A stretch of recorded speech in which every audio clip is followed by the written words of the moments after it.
Dear student, welcome to tech study online portal everything for technical student. यदि आप किसी भी टेक्निकल एग्जाम सेमेस्टर एग्जाम की तैयारी कर रहे हैं तो आप हमारे चैनल को सब्सक्राइब कर लीजिए, जिससे कि आपकी तैयारी और अच्छे से हो सके। आज का जो वीडियो है हमारा वह डीसी जनरेटर पर आधारित महत्वपूर्ण एमसीक्यू पे है। एमसीक्यू का फर्स्ट पार्ट हम लोग पहले ही देख चुके हैं, जिसमें काफ़ी इंपॉर्टेंट क्वेश्चन को डिस्कशन किया गया था। आज जो हम देखेंगे डीसी जनरेटर के पर आधारित महत्वपूर्ण एमसीक्यू पार्ट 2। तो आइए शुरू किया जाए। फर्स्ट क्वेश्चन देखिए क्या कह रहा है।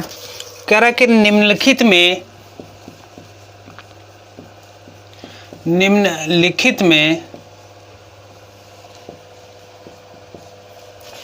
डीसी कंपाउंड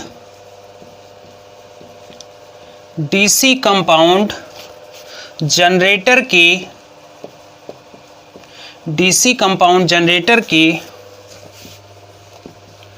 शंट फील्ड प्रतिरोध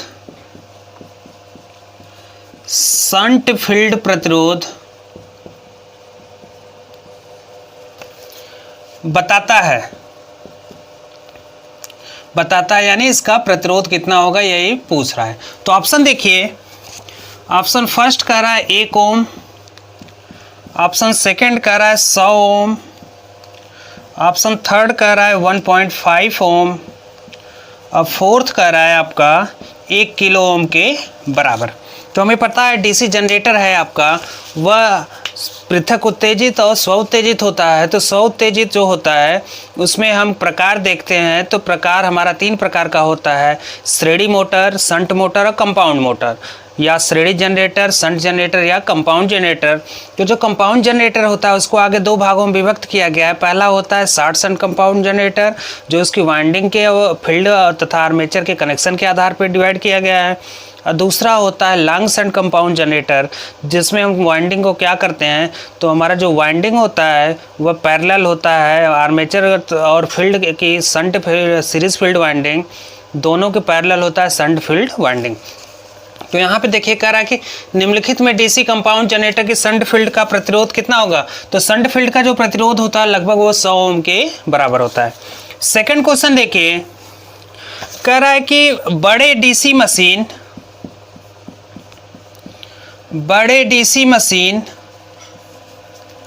का योग किस धातु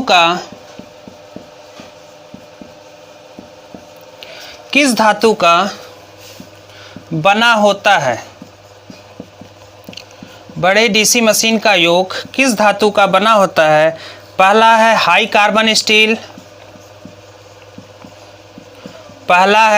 कार्बन स्टील, दूसरा है जो आपका कास्ट स्टील, तीसरा है आपका कह रहा है कि माइल्ड स्टील,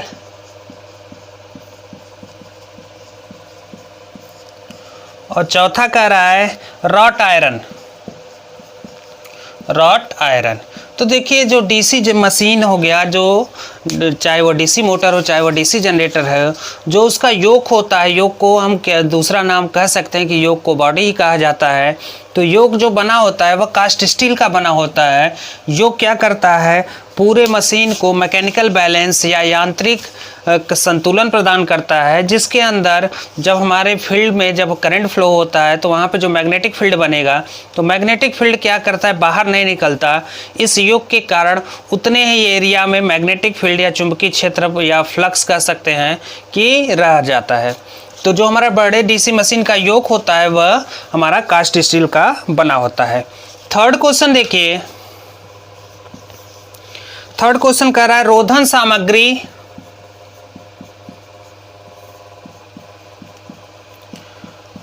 सामग्री जो डीसी जनरेटर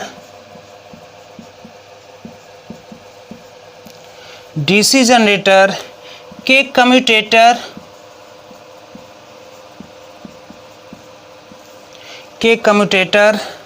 क्षेत्रों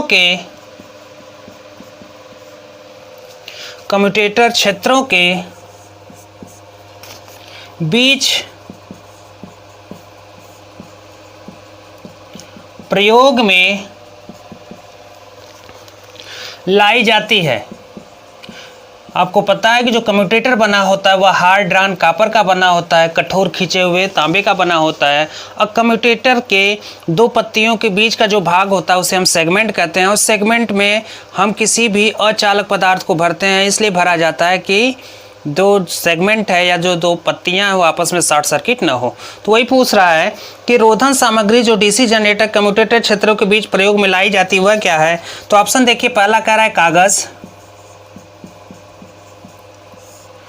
दूसरा आपका कह रहा है लकड़ी, तीसरा आपका कह रहा है फाइबर और चौथा है माइका। तो जो रोधन सामग्री प्रयोग किया जाता है माइका, जिसे हम अभ्रक कहते हैं। तो कम्यूटेटर सेगमेंटों के बीच हम माइका या अभ्रक को भरते हैं जिससे कि दो पत्तियां आपस में शॉर्ट सर्किट न हो। इसका स्क्रीनशॉट ले लीजिए, फिर आगे कुछ और इम्पोर्टेंट क्वेश्चन कराया जाए जो डीसी जनरेटर से संबंधित है।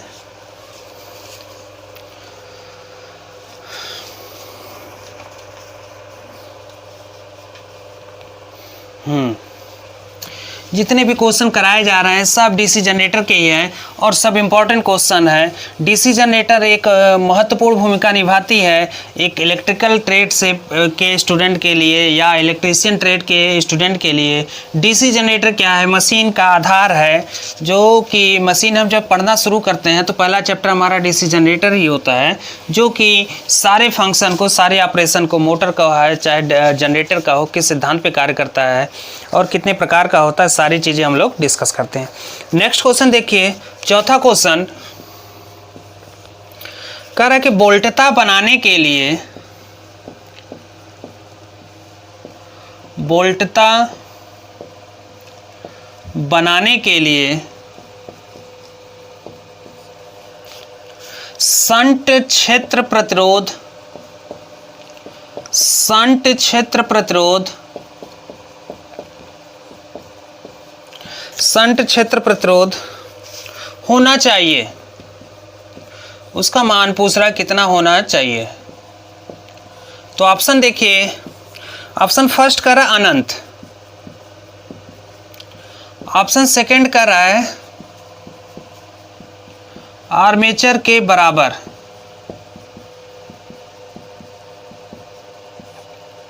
ऑप्शन थर्ड कर रहा है क्षेत्र के बराबर,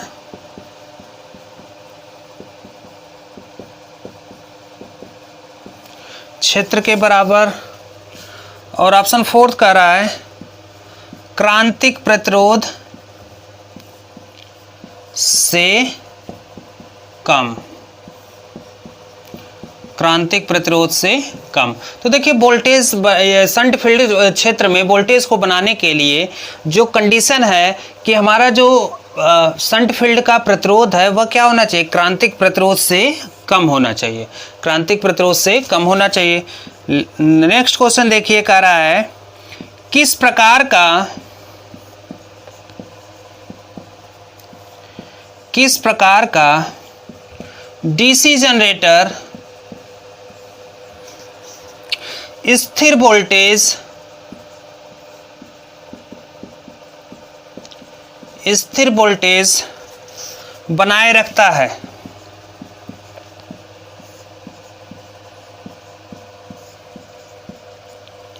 बनाए रखता है। पहला है श्रेणी,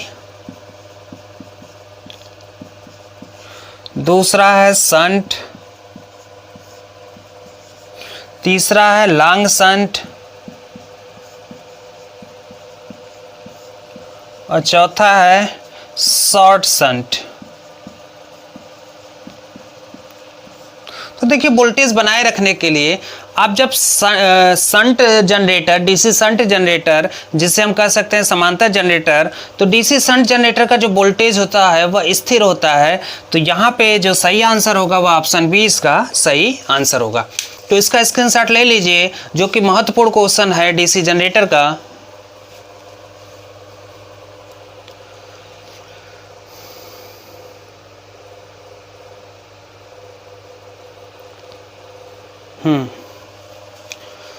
तो यह डीसी जनरेटर चैप्टर से संबंधित कुछ इंपॉर्टेंट एमसीक्यू है जो कि पेपर की दृष्टि से, चाहे आप कंपटीशन का पेपर देने जाएं, चाहे आप अपना सेमेस्टर का पेपर देने जाएं, एक महत्वपूर्ण भूमिका निभाएगी। तो आज का वीडियो यहीं समाप्त करते हैं। उम्मीद है कि आपको वीडियो पसंद आई होगी। हमारे वीडियो को लाइक करें, हमारे चैनल को सब्सक्राइब करें और शेयर करना ना भूलें।